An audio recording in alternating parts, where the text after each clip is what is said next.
Hey everyone, and welcome to Stories on Coins. What if I told you that a seemingly ordinary American coin could hold a story packed with conspiracies, bloodshed, and destinies that completely change the course of an entire nation? Would you ever guess that the reverse of this very coin captures a building that became the epicenter of one of the most dramatic events, literally lighting the fuse for the American Civil War? Get ready, because today I've got a beautiful coin right here in my hands, and on its reverse, you'll see an image of John Brown's fort in Harpers Ferry, West Virginia. So make yourselves comfortable, because today I'm going to tell you an absolutely fascinating story. And don't forget to hit that subscribe button so you don't miss out on more gripping investigations. On the reverse of our coin, you're looking at the building known as John Brown's Fort. Today, it's a central landmark of the Harpers Ferry National Historical Park. This small brick structure was originally built in 1848 as a fire engine house and guardhouse for the Federal Armory in Harpers Ferry. It was just a place to keep fire engines and on-duty guards. But this little building gained global fame much later, when from October 16 to 1859, it became the final stronghold for radical abolitionist John Brown and his crew. But who exactly was John Brown, and why is his name so closely tied to this spot?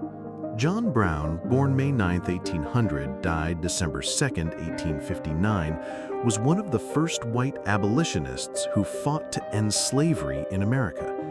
He genuinely believed that only an armed uprising could bring an end to the institution of slavery. Can you imagine the courage it must have taken to openly challenge the established system back then? He cooked up an ambitious plan to seize the federal arsenal in Harpers Ferry, grab all the weapons, and distribute them to enslaved people, hoping to spark a massive slave rebellion across the South. In the winter of 1857-1858, John Brown gathered a group of young men in Iowa who shared his goals. The money for this operation came from the so-called Secret Six, a group of prominent and wealthy abolitionists from the North. In the spring of 1858, Brown and his accomplices moved to Western Canada. On May 8th, in the town of Chatham, where a third of the residents were free black people, they declared themselves a provisional constitutional convention of the people of the United States. This assembly adopted a provisional constitution, which explicitly spoke of fighting against slavery. They even elected a president, a black man named Elder Monroe, and Brown himself was appointed commander-in-chief of the army. For his large-scale war against slavery, Brown needed people and, most importantly, weapons. He planned to get the latter from U.S. Army arsenals. In late May 1859, Brown showed up in Virginia. On June 3, under the name Isaac Smith, he leased a farm in Maryland, just 5 miles from Harpers Ferry. This is also where weapons he'd collected earlier were being brought. By the end of September, 950 pikes, previously ordered from Charles Blair, had arrived. The initial plan called for a brigade of 4,500 people, but in reality, Brown only had 21 individuals at his disposal, 16 white men, including 3 of his sons, and 5 black men, 3 of whom were free and 2 were fugitives. Their ages ranged from 21 to 49, and 12 of them had already participated in Brown's Kansas raid. Can you imagine the desperate resolve these 22 people had going up against an entire system? On October 10, Brown decided it was time for action and issued General Order No. 1, announcing the start of hostilities on behalf of the Commander-in-Chief of the Provisional Army of Harpers Ferry. The Army's headquarters were in a Maryland school building where all their weapons and ammunition supplies were moved. On October 16th, a squad of 18 rebels, leaving 3 men behind, launched their attack on the armory in Harpers Ferry. They easily captured the armory, disarming the guards. The armory itself was a complex of warehouses holding about 100,000 muskets and rifles, exactly what Brown planned to arm the liberated slaves with. According to his further plans, they were to head south, attracting runaway slaves and fighting only in self-defense. Brown stayed within the armory grounds, while the other rebels fanned out, cutting telegraph wires to delay enemy reinforcements.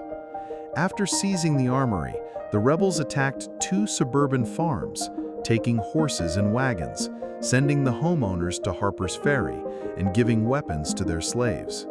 Among the hostages was Colonel Lewis Washington, a great-great-nephew of George Washington. Problems started when the baggage master of a train heading to Baltimore noticed something was wrong and, ignoring warnings, tried to raise the alarm, but was shot by the rebels. For some reason, Brown decided to let the train go. This decision proved fatal. As a result, Baltimore learned of the attack by the morning of October 17th, and Washington, D.C. by noon. During the attack on the train, besides the baggage master, a black porter from the train crew was accidentally killed by a stray bullet. Realizing that they hadn't managed to keep the attack on the armory a secret from state authorities, the rebels barricaded themselves inside the armory, taking 40 residents of Harper's Ferry hostage. News of the unrest quickly spread through Virginia and Maryland, and state militias from Charlestown, Shepherdstown, and Martinsburg began to converge on the scene. These militiamen, uniting under the command of Colonel Richard Baylor, managed to cut off the rebels' escape routes from the armory. Brown concentrated his followers in the building we now call John Brown's Fort, moved 10 prisoners there to use as human shields, and ordered his men to fire on any white person who came into view. One of the rebels tried to escape by jumping into the Potomac River, but was shot. By the evening of October 17, the operation to liberate the armory from the abolitionists had begun. Regular troops started arriving in Harper's Ferry from Baltimore and Frederick. The operation was led by none other than Robert E. Lee. On the morning of October 18, Colonel Lee sent Brown a written offer for voluntary surrender and the release of hostages, but Brown rejected it, saying, "I prefer to die here." After this formal procedure, Lee ordered Lieutenant Israel Greene's detachment of Marines to begin the assault, but they ran into an insurmountable barrier, doors barricaded from the inside. So Lee directed a battering ram at the armory, which splintered the doors. The Marines who burst inside bayoneted all those who resisted, freed the hostages, and arrested a wounded Brown.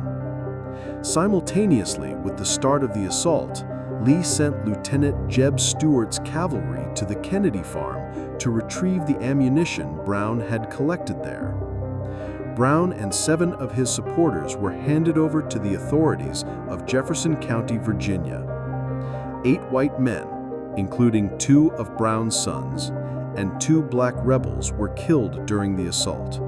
5 people, including 1 of Brown's sons, managed to escape. After a medical examination, Brown was deemed sane, and on October 27th, his trial began in Charlestown, Virginia, presided over by Judge Richard Parker. John Brown was carried into the courtroom on a stretcher, as he was severely wounded and couldn't walk. The court charged Brown with treason against the state of Virginia, murdering white people, and inciting black people to rebellion. Brown's lawyers insisted on his innocence, arguing that he couldn't commit treason against a state he hadn't sworn allegiance to, that he hadn't personally killed anyone, and that the brevity of the raid indicated his incitement hadn't succeeded. However, on November 2, Brown was found guilty on all 3 counts and sentenced to death by hanging. His lawyers' appeal, whose services were paid for by William Seward, along with several other prominent Northern politicians, which became the subject of a special inquiry in Congress, was rejected. On December 2, 1859, he was executed. Brown faced death with exceptional courage. Despite the raid's failure, it had an enormous impact on public opinion in the U.S. For the South, the raid confirmed their fears about the aggressive intentions of abolitionists, while for some in the North, John Brown became a martyr for a just cause. Many historians consider this raid one of the direct catalysts for the Civil War, which began less than 2 years later. John Brown's fort is the only building of the armory that survived the Civil War, during which Harper's Ferry repeatedly changed hands. However, it was severely damaged, and soldiers from both sides often broke off pieces of brick and wood as souvenirs. But the building's story didn't end there. After the war, the building was moved several times. In 1891, it was sold, dismantled, and transported to Chicago, where it was exhibited near the World's Columbian Exposition. However, interest in it was low, and it was soon dismantled again. In 1909, for the 50th anniversary of John Brown's raid, the building was bought back and moved back to Harper's Ferry, to the grounds of Storer College, which was founded for the education of African Americans. There, it was used as a museum. In 1960, the building was acquired by the U.S. National Park Service. And finally, in 1968, it was moved closer to its original location, although due to the railroad embankment, it's about 50 meters east of its initial position. Today, John Brown's Fort is the central attraction of the Harper's Ferry National Historical Park and serves as a powerful symbol of the fight against slavery and a pivotal moment in American history. This place draws tons of visitors who want to learn about John Brown's life, his raid, and his role in igniting the Civil War. So, that's the gripping story that an ordinary American coin told me.